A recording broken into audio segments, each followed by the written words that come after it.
Hai hai hai. Selamat datang kembali di channel Min Donghua. Kali ini kita akan melanjutkan cerita Donghua, Apotesis. Nggak pakai lama lagi, langsung aja kita ke ceritanya. Check it out.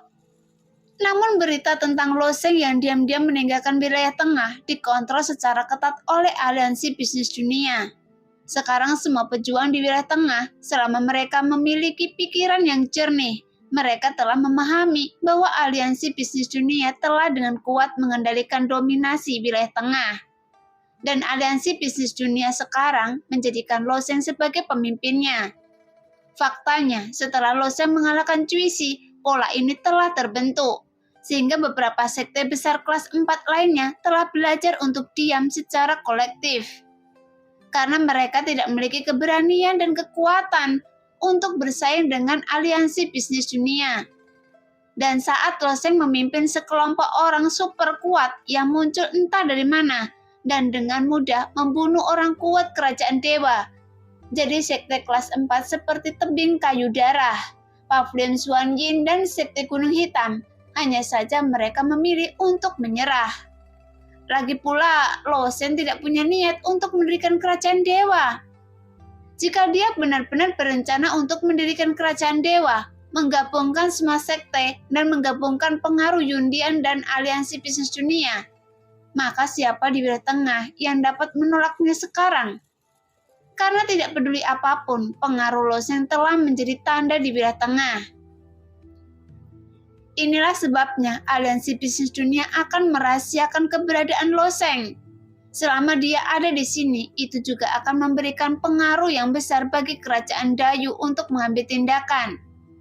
Jadi si Kevin dan yang lainnya tentu percaya bahwa jika kerajaan Dayu keluar dengan kekuatan penuh, bahkan Lo Sheng pun tidak akan mampu menolaknya. Namun, 4 kerajaan dewa utama mungkin tidak monolitik di dalam diri mereka sendiri, dan mereka pasti tidak akan menghabiskan banyak uang untuk menyerang wilayah tengah yang kecil. Pada saat ini, di atas lautan bintang yang bergejolak, 2 sinar cahaya melesat langsung ke timur. Setelah mengucapkan selamat tinggal pada Situ Hotian, Lo Sheng dan prajurit bernama Cho Jun Feng berjalan bersama, melintasi lautan bintang yang bergejolak. Karena jeda badai lautan bintang bergejolak dapat berlangsung sekitar 3 hingga 6 bulan. Dan Lo Sheng harus memanfaatkan jeda badai untuk segera melewatinya. Selama periode waktu ini, Lo Sheng mungkin telah mengetahui tentang situasi kerajaan Dayu dan 3 kerajaan dewa utama lainnya melalui Cho Jun Feng. Bagaimanapun, 4 kerajaan dewa sangat berbeda dengan situasi di wilayah tengah. Segala sesuatu di benua ini dikendalikan oleh 4 kerajaan dewa utama, dan tidak ada sekte apapun selain mereka. Karena jika mendirikan sekte, itu sama dengan membangun kekuatannya sendiri, dan kerajaan ilahi tidak akan pernah membiarkan situasi seperti itu ada. Karena begitu sekte tertentu perlahan-lahan bangkit, dia akan menghadapi kerajaan dewa, bahkan mungkin akan lahir kerajaan baru. Oleh karena itu, setelah 3 dari 7 kerajaan ilahi utama dihancurkan, pola dari 4 kerajaan dewa utama terus berlanjut dari zaman kuno hingga saat ini. Dan tidak ada kerajaan dewa baru yang lahir. Jadi ini benar-benar dapat dianggap sebagai kekuatan terpadu untuk selamanya. Namun para pejuang perlu berlatih, dan kerajaan dewa juga perlu membinanya penerus dan penerus. Jadi ada bentuk sekte lain di kerajaan dewa, dan itu adalah rumah bela diri. Oleh karena itu, apakah itu kerajaan Dayu atau kerajaan dewa lainnya, terdapat berbagai rumah bela diri. Rumah bela diri ini mirip dengan sekte di wilayah tengah, tetapi semua rumah bela diri dikendalikan oleh kerajaan dewa. Tidak peduli besar dan kecil rumah bela diri, itu menjadi tanah suci budidaya di kerajaan dewa. Jika ingin berlatih, mereka akan memperoleh sumber daya yang lebih besar dan menjadi lebih kuat. Anda harus bergabung dengan rumah bela diri. Jika Anda ingin memasuki Laut Suci, Tianyu, saya khawatir Anda harus bergabung dengan rumah seni bela diri tertentu. Saran Cho Jun Feng saat mereka berdua terbang di atas lautan bintang yang bergejolak. Kenapa? Rosen bertanya dengan ekspresi aneh di wajahnya. Cho Jun Feng menjawab langsung. Laut Suci Tianyu adalah tempat yang ajaib. Laut ini telah dimonopoli oleh 4 kerajaan dewa selama bertahun-tahun dan tidak ada prajurit independen yang memenuhi syarat untuk memasukinya. Apalagi memasukinya untuk menambang batu kehidupan mentah. Rosen mengangkat alisnya sedikit dan bertanya dengan lebih bingung. Karena Laut Suci Tianyu adalah wilayah laut, pasti sangat luas. Bagaimana 4 kerajaan dewa utama ini dapat mempertahankan wilayah laut ini? Anda tidak tahu ini, meskipun Laut Suci Tianyu dikatakan sebagai wilayah laut, sebenarnya itu hanyalah sebuah danau pedalaman yang relatif besar untuk memonopoli banyak alam rahasia di Laut Suci Tianyu. Di 4 kerajaan dewa besar, mereka telah mengerahkan pasukan besar di sekitar Laut Suci Tianyu. Belum lagi banyak benteng dan kota besar di 4 kerajaan dewa yang dibangun di sekitar Laut Suci Tianyu. Hanya sekitar 70% populasi di seluruh kerajaan dewa dan 90% orang berkuasa tinggal di tepi laut. Jika ingin memasukinya secara pribadi, maka mustahil untuk memasukinya. Jawab Cho Jun Feng dengan tenang.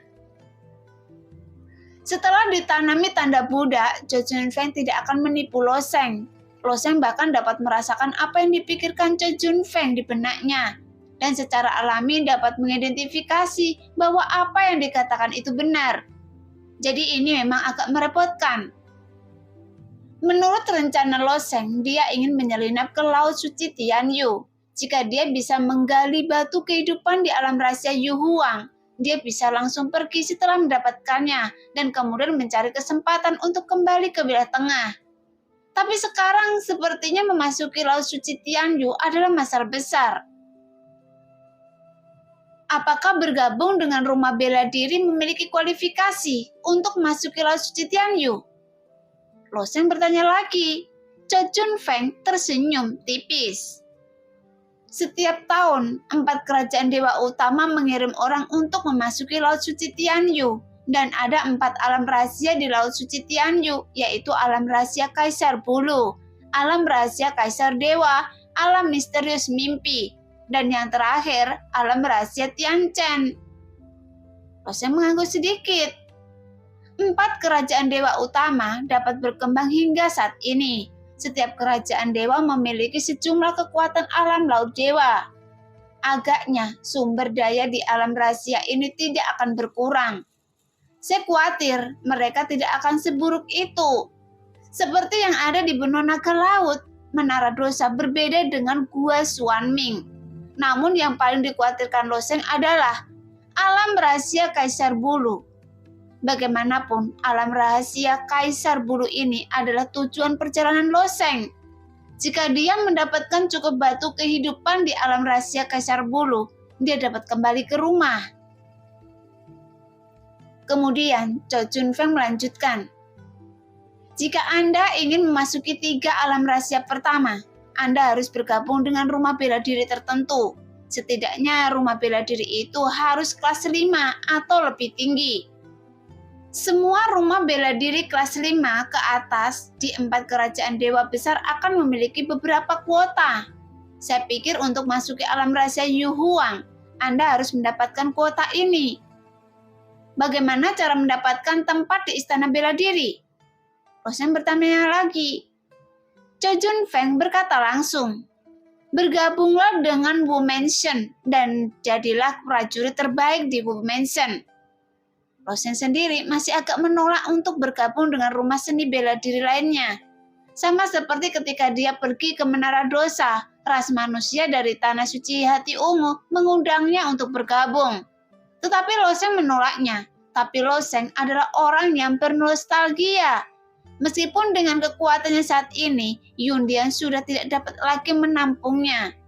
Namun Lo Sheng tetap bertekad bahwa ia adalah anggota Yundian. Selain bergabung dengan Marshall Manson, apakah tidak ada cara lain? Lo Sheng bertanya lagi. Tidak, kecuali Anda bisa melawan kaisar perang di kerajaan dewa dan memasuki Laut Suci Tianyu, kata Chun Feng.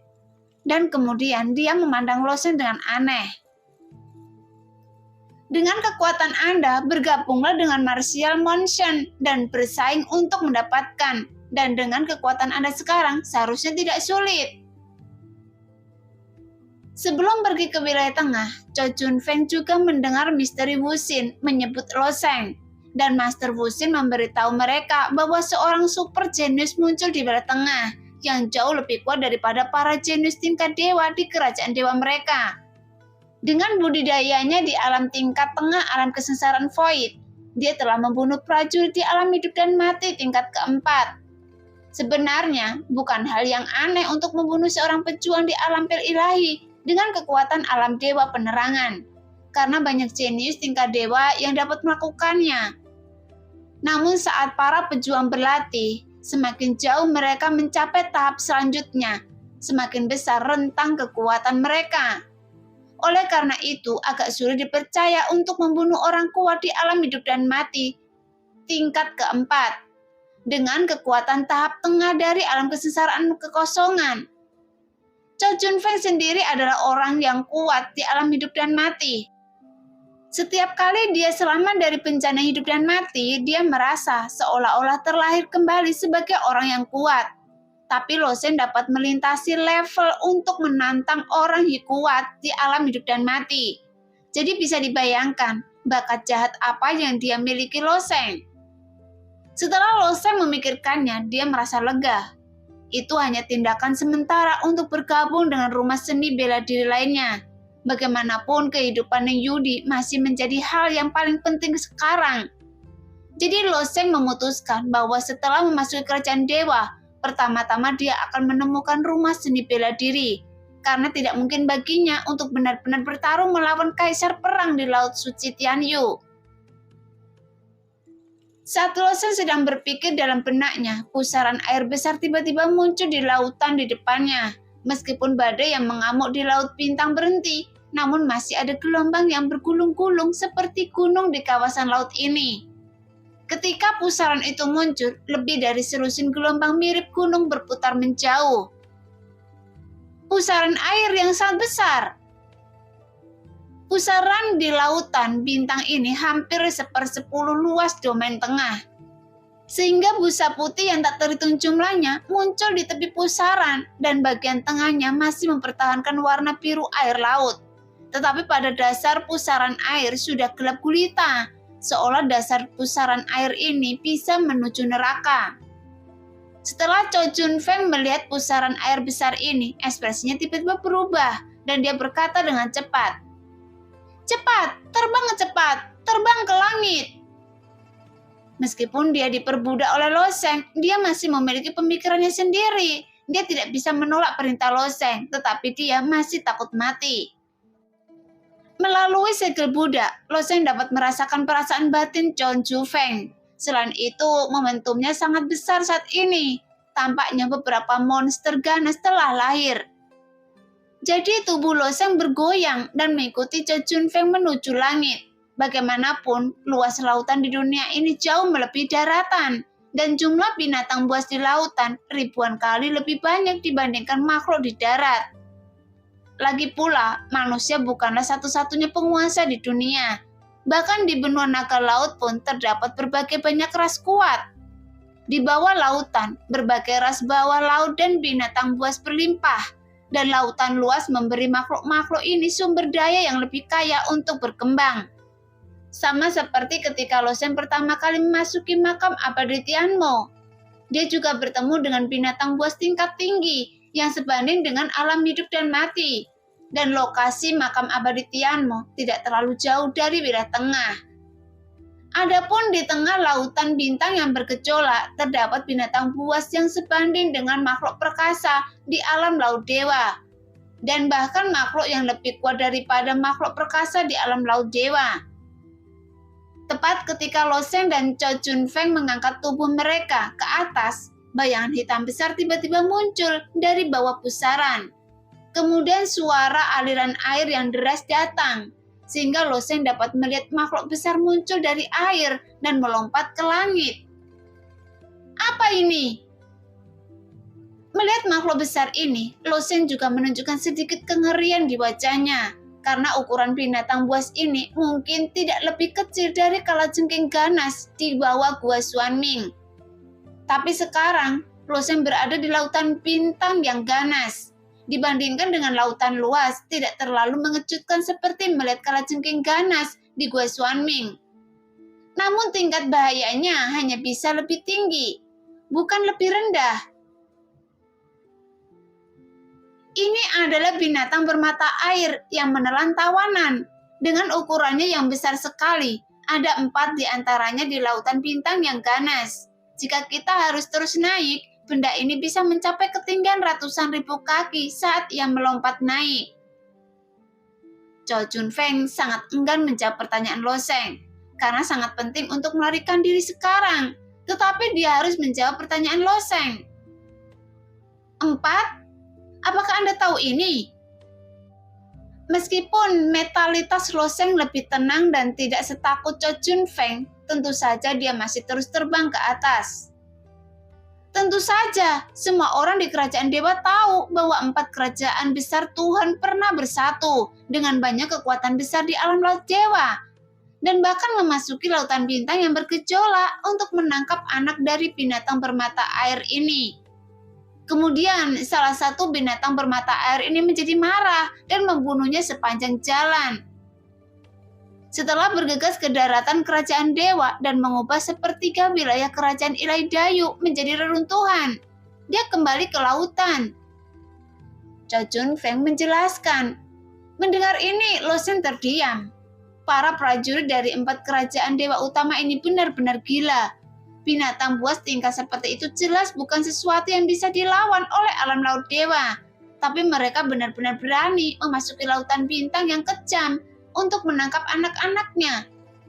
Namun meski sepertiga wilayah kerajaan Dayu tidak berlebihan, tapi kerugian yang diderita kerajaan Dayu tidak terlalu besar.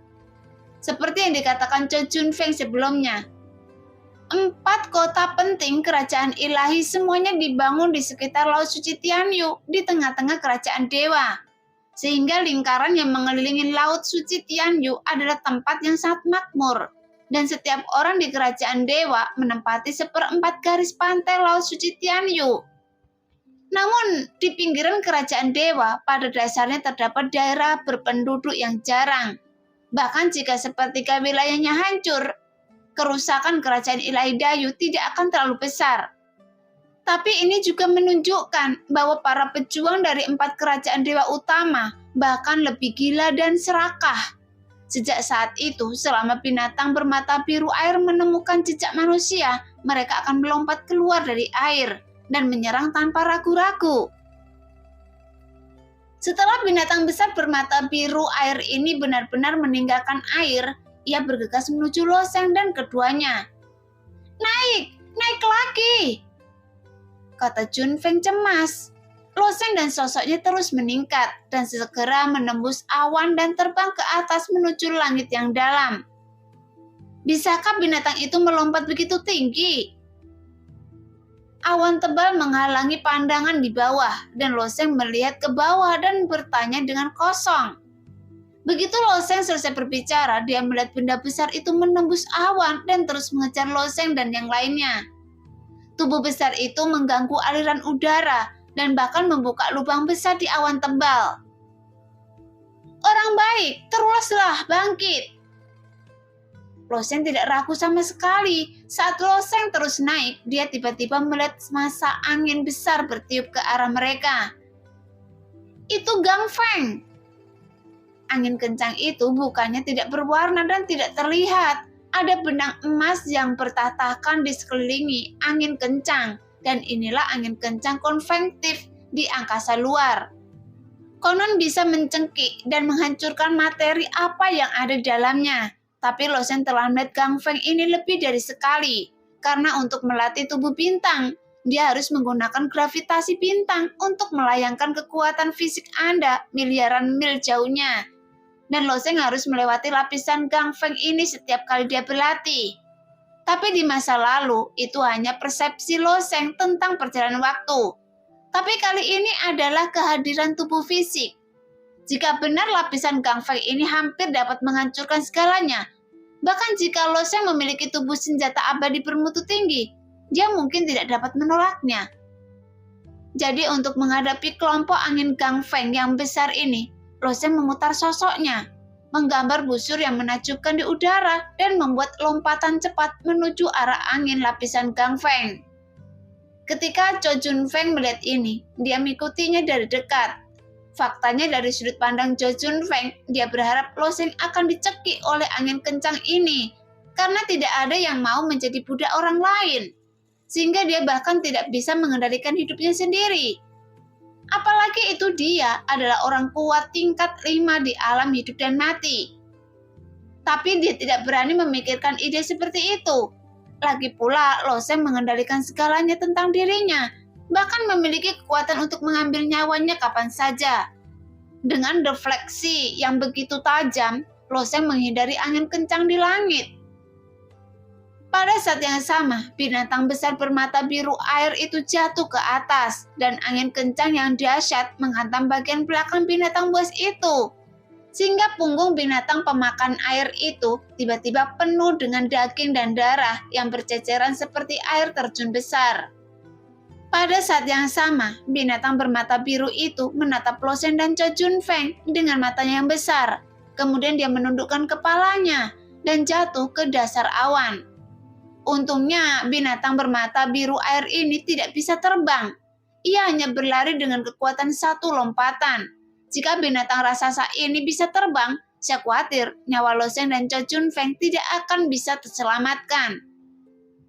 Berdiri di atas awan, Lo Sheng juga ketakutan. Dia melirik Cho Jun Feng di sampingnya dan berkata, "Kalian 4 kerajaan dewa besar memiliki dendam yang sangat dalam terhadap binatang buas ini. Sehingga binatang raksasa ini sebenarnya ingin membunuh orang ketika dia melihatnya." Cho Jun Feng juga menyentuh keringat di dahinya, menggelengkan kepalanya dan menebak. Mungkin anak binatang bermata air ini dicuri oleh orang-orang kuat di alam laut dewa.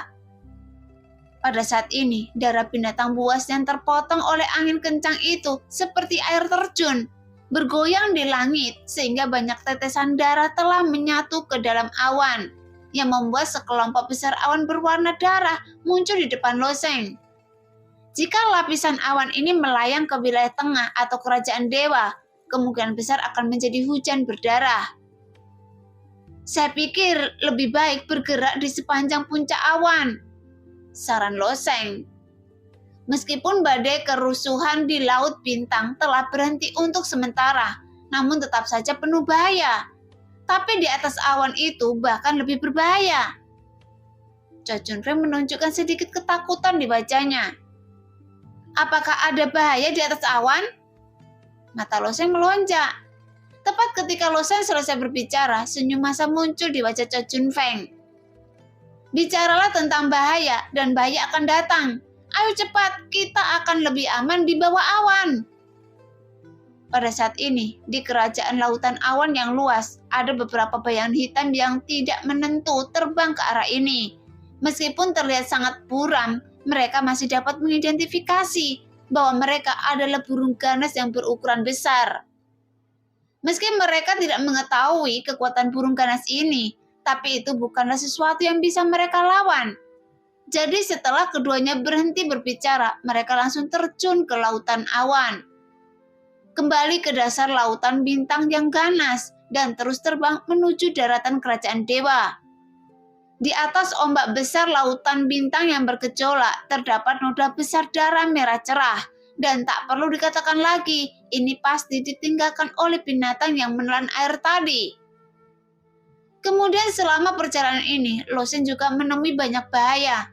Misalnya saja, beberapa bebatuan yang tertutup kabut muncul secara aneh di laut, dan terdengar suara nyanyian yang sangat indah dari bebatuan tersebut. Nyanyian tersebut seolah mampu menyentuh jiwa orang, membuat orang mau tidak mau mendekat. Bahkan Lo Sheng dan Cho Jun Feng hampir jatuh ke dalam masalah. Sampai Lo Sheng dan Cho Jun Feng mendekati karang. mereka melihat beberapa sosok hitam bergerigi yang berdiri samar-samar di karang. Namun Loseng dibangunkan oleh naga hijau di benaknya. Namun meskipun dia melihatnya, Loseng tidak tahu bahwa bentuk sosok ini sangat menakutkan. Dan dia juga tidak tahu apa itu bayangan hitam. Tetapi Loseng juga tahu bahwa begitu dia mendekat, dia pasti akan mati. Namun saat ini, Chow Chun Feng masih ingin bergegas masuk dengan senyuman di wajahnya. Melihat itu, Loseng hanya bisa menggunakan segel Buddha untuk memaksa Chow Chun Feng mengikutinya, dan kemudian menyeretnya kembali dari gerbang neraka. Setelah menghabiskan lebih dari 10 hari, Loseng akhirnya melihat sebuah benua muncul di kejauhan. Benua di depan Loseng sangat luas dan tidak terbatas, dan dia tidak dapat menentukan ukuran benua kerajaan dewa. Namun Loseng memperkirakan bahwa benua dari 4 kerajaan dewa utama harus lebih besar dari benua naga laut dan wilayah tengah. Wilayah kerajaan dewa, manakah ini? Loseng bertanya. Chow Chun Feng mengangguk sedikit lalu menjawab. Menyeberangi laut berbintang dari wilayah tengah, sebagian perbatasan dengan laut berbintang adalah kerajaan dewa Li Huo, dan bagian lainnya adalah kerajaan Dayusaya. Tapi daerah ini seharusnya menjadi wilayahnya kerajaan dewa Li Huo, dan kerajaan dewa manakah yang ingin dimasuki oleh Tuan? Pilih saja untuk meninggalkan kerajaan dewa api. Loseng tidak berencana untuk berlatih dan berkembang di kerajaan dewa. Lagi pula tujuannya sangat jelas untuk mendapatkan batu kehidupan. Tapi karena Loseng tidak dapat memasuki laut suci Tianyu, dia harus memilih rumah bela diri. Hanya saja 4 kerajaan dewa utama adalah keberadaan yang sangat asing bagi Loseng. Untuk alasan yang sama, tidak ada seorang pun di 4 kerajaan dewa utama yang mengenalnya. Dan Loseng tidak akan seperti dia pertama kali memasuki benua naga laut yang dikejar oleh iblis saat dia masuk. Tapi yang perlu diperhatikan Loseng adalah gadis suci kerajaan dewa. Ketika Loseng membunuh pangeran kerajaan Dayu di makam Tianmo, dan gadis suci kerajaan dewa bersumpah akan membunuhnya untuk membalas dendam. Jadi Loseng tidak akan cukup bodoh untuk memilih kerajaan Dayu. Meskipun ada populasi besar di kerajaan dewa, orang kuat jarang ada di mana-mana. Bahkan prajurit di alam kesengsaraan kekosongan ada di mana-mana. Jika Loseng memilih kerajaan Dayu, saya khawatir akan ada masalah begitu dia bertemu dengan gadis suci kerajaan dewa. Chow Chun Feng tidak keberatan dengan pilihan Loseng. Dia hanya mengikuti Loseng dengan hati-hati. Tidak peduli apa, dia menyelamatkan hidupnya di wilayah tengah. Meskipun dia sekarang adalah budak Loseng. Selama Loseng jatuh, mungkin dia akan bebas suatu hari nanti. Tapi seperti yang dikatakan Chow Chun Feng, daerah dekat laut sangat jarang penduduknya. Keduanya sudah lama terbang tinggi di udara, tapi mereka tidak melihat kota besar. Bahkan kota kecil sekalipun tidak terlihat, seolah-olah tempat ini adalah daerahnya terpencil. Namun saat keduanya terbang maju, kota-kota di sekitarnya secara bertahap terlihat. Setelah Loseng melakukan penyelidikan biasa, dia juga menemukan bahwa sebagian besar kota-kota ini adalah manusia biasa fana. Bahkan jika ada pejuang, mereka hanya makhluk bawaan. Tentu saja, dia tidak akan tinggal di sini dan melanjutkan perjalanan ke kerajaan besi hitam. Kemudian beberapa kota berukuran sedang muncul satu demi satu. Kemudian secara bertahap beberapa kota besar muncul. Tata letak kerajaan dewa ini benar-benar berbeda dengan wilayah tengah. Di wilayah tengah ada satu di timur dan satu di barat. Mereka tersebar seperti bidak catur di daratan wilayah tengah. Namun kota-kota di kerajaan dewa memiliki lebih banyak orang. Bahkan saat Loseng masuk ke dalamnya dan kota-kota tersebut menjadi semakin ramai. Kemudian Loseng melihat beberapa rumah seni bela diri di kota-kota ini. Beberapa di antaranya telah mencapai tingkat sekte kelas 3 atau bahkan kelas 4. Tetapi Loseng tetap tidak tinggal. Seperti yang dikatakan Chow Chun Feng, hanya ada kelas 5 ke atas yang memiliki kuota untuk menjelajahi Laut Suci Tianyu. Beberapa hari kemudian, sebuah kota besar akhirnya muncul di depan Loseng. Di depan gerbang kota terdapat patung batu setinggi 300 kaki, dan tinggi patung batu tersebut hampir seukuran bukit. Saat melihat Lo Sheng menatap patung itu, Cho Chun Feng di sebelahnya segera berkata kepada Lo Sheng, "Ini adalah Kaisar Dewa pertama. Kerajaan besi hitam dan kerajaan besi hitam didirikan olehnya. Apakah dia sudah mati?" Lo Sheng bertanya. Orang yang kuat di alam pil ilahi dapat hidup selama ratusan tahun, 1 atau 200 tahun di alam kesengsaraan void, dan ribuan tahun di alam hidup dan mati. Sedangkan umur orang yang kuat di alam laut dewa dihitung dalam puluhan ribu tahun. Jadi pasti tidak ada kekurangan raksasa abadi di antara mereka. Mati? Kerajaan besi hitam juga merupakan salah satu kerajaan dewa dengan warisan yang panjang. Kaisar perang besi hitam hidup selama 13.000 tahun dan akhirnya mati. Pada titik ini, Cho Chun Feng juga menunjukkan sedikit penyesalan di wajahnya karena ada kutukan yang tak terkalahkan di kepala para prajurit dari 4 kerajaan dewa utama, yaitu kematian, dan tidak ada yang bisa menghindarinya. Secara umum, setelah berkultivasi ke alam laut dewa, Anda dapat naik ke dunia atas dan mengejar tingkat kehidupan yang lebih kuat. Tetapi jika Anda tidak dapat naik di dunia atas, pada dasarnya sama saja menunggu mati. Namun di antara 4 kerajaan ilahi utama, ada sejumlah besar orang-orang kuat di alam laut ilahi. Orang-orang kuat di alam laut ilahi ini berkumpul bersama, tetapi mereka tidak dapat naik. Pada akhirnya, umur mereka akan habis, dan mereka akan tetap hidup, layu dan mati karena kutukan 5 kemunduran langit dan manusia. Seperti kata pepatah, ketika seorang pejuang mengukuhkan dirinya di dunia, dia bersaing dengan surga untuk mendapatkan takdirnya. Namun dunia yang luas ini pada dasarnya memiliki kekurangan. Jadi bagaimana mereka bisa memperjuangkan takdir ini? Dan ini juga merupakan ketidakberdayaan semua orang yang berkuasa di kerajaan dewa. Faktanya, orang-orang berkuasa di banyak tempat suci di benua naga laut, seperti Liu Yu dan lainnya, juga menghadapi masalah ini. Namun klan Yoye berbeda dengan ras lain. Mereka bisa berkomunikasi dengan dunia atas. Jika masalahnya benar-benar penting dan bisa menarik perhatian klan Yoye di dunia atas, mereka juga punya cara lain untuk naik. Seperti klan naga sejati juga punya platform naga. Adapun kota besar di depan Lo Sheng disebut kota Hiku, yang merupakan kota terbesar kedua di kerajaan besi hitam. Kota kedua setelah ibu kota kerajaan dewa, dan kota-kota besar seperti itu secara alami memiliki batasan terbang. Jadi Lo Sheng tidak akan sombong untuk terbang langsung ke kota tersebut.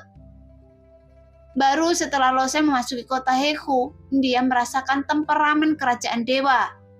Di wilayah tengah, bahkan di kota Tiangi, hanya ada beberapa lusin prajurit di alam kesengsaraan kekosongan.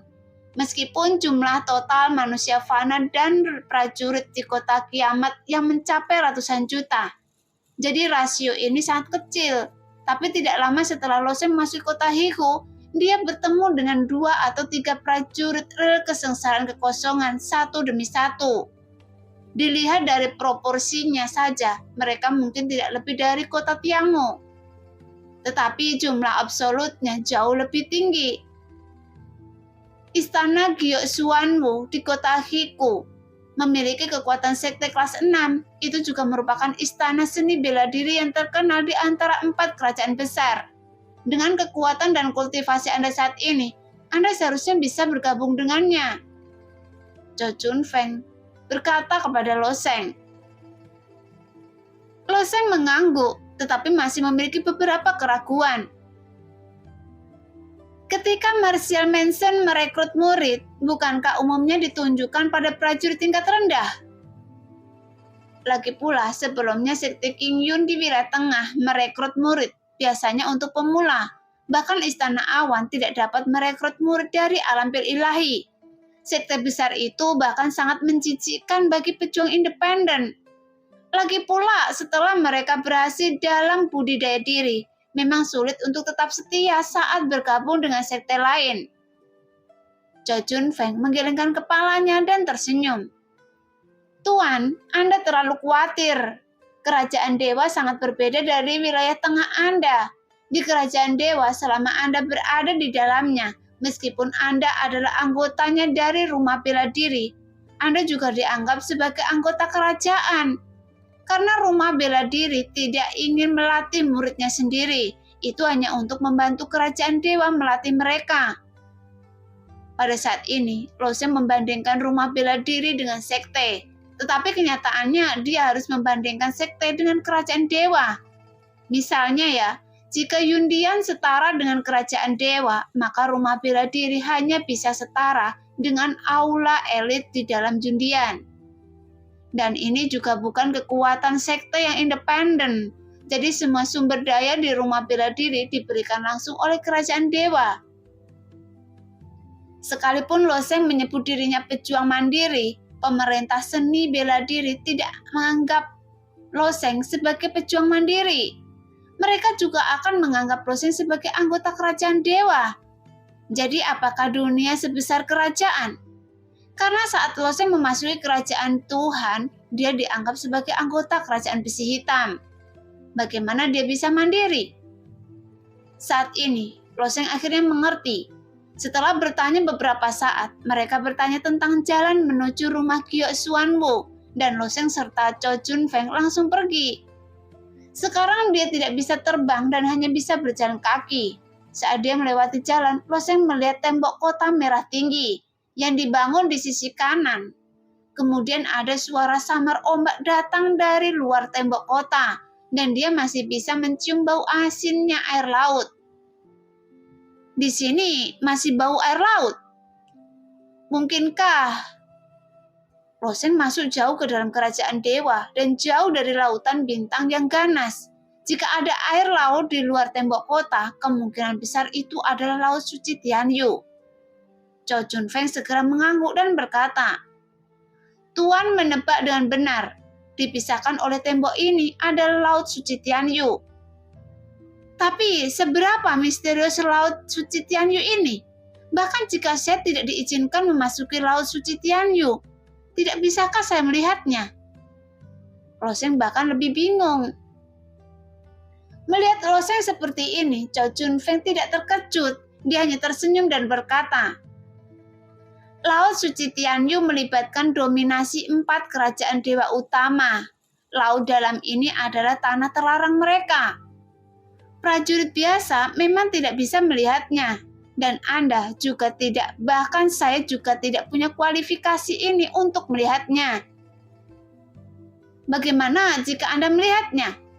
Loseng bertanya lagi. Cho Jun Feng terkekeh. Sekali pandang berarti hukuman mati.